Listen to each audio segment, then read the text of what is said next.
Another thing for maintenance that you should know how to do is how to take the bungee holder assembly off and the slider off. So I'll just demonstrate that. There's several reasons why you might need to take off the slider. One is you might have to do some binding maintenance, or you might have to replace the slider, the aluminum slider chassis. But to take off the slider, all you have to do is you can pop your bungee off right away so it's not in your way. And that's what you'll do. You need to take out this the screw off the gripper pad. I'm using a number 3 Phillips screwdriver for this. And you can use a smaller one, but it's just a lot harder to get it off. So then I take that out. And then I can just take that and spin it out of the way. Then I'm using a 3/16 Allen wrench to go in the bottom of the socket, flathead socket bolt. Then I like to use vice grips. It's like having an extra pair of hands, but you can use a 1/2 inch wrench or just use a vice grip. And then I just simply turn it off.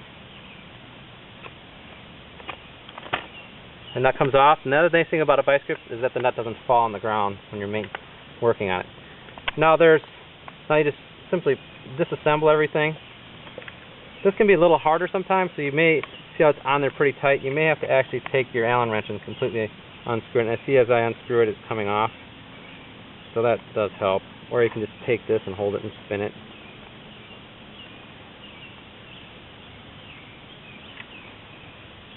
The gripper comes right off, or I should say the shock absorber. I pull my bolt out, and then I just slide my slider assembly off, just like that. So now I just have the plastic chassis and the slider.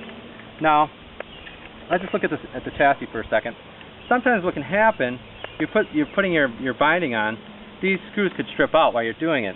So what you can do by pulling your chassis off, you can just get a little bit longer screw, and then just put a lock nut on there, just like you basically get the same type of screw you have here that I use for this, but just a shorter version of this Phillips screw.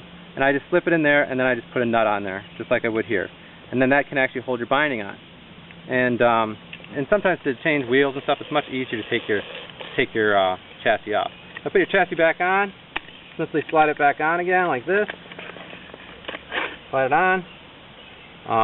Then you put your shock absorber and bungee holder on. So now to do that, depending on what type of shock absorber you have, we essentially have 3 different types.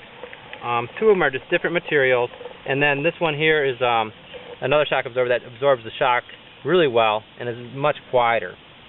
So what we'll do is we'll get our bolt, slip that in there. For this shock absorber, you just take this, slide it on top of it, and then you'd have to screw it back on.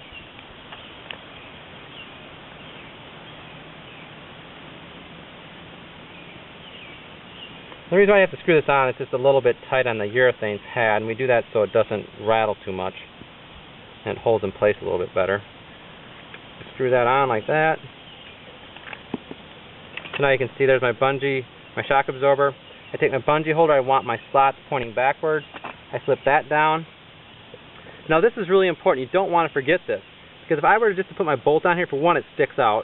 The other thing is if I put that down, a lot of times it puts pressure on this, and your bungee holder will break in half. So you make sure you have this top plate that you put on there. Then you're going to slip that top plate on, and then I take my nut and Allen wrench,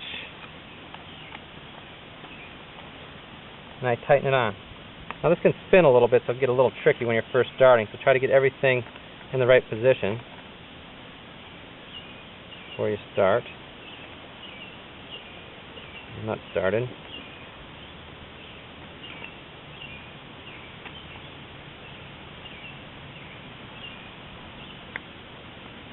And then try to hold it all in position.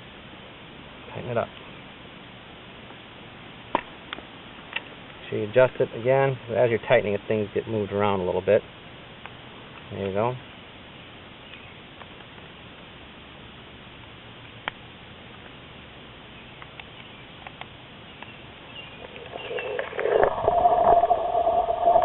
Tightened up. Now everything's staying nice and straight.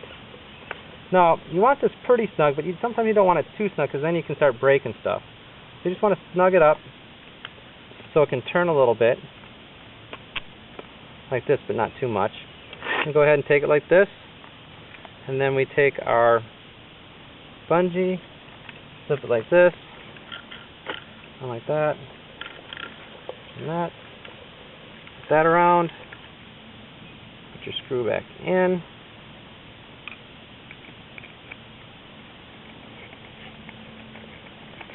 Again, you just want it just dimpled in just a little bit, so that way you're not hitting the screw on the pavement. Just slide back and forth real nice like that. That's all there is to taking your chassis off and taking the bungee holder off.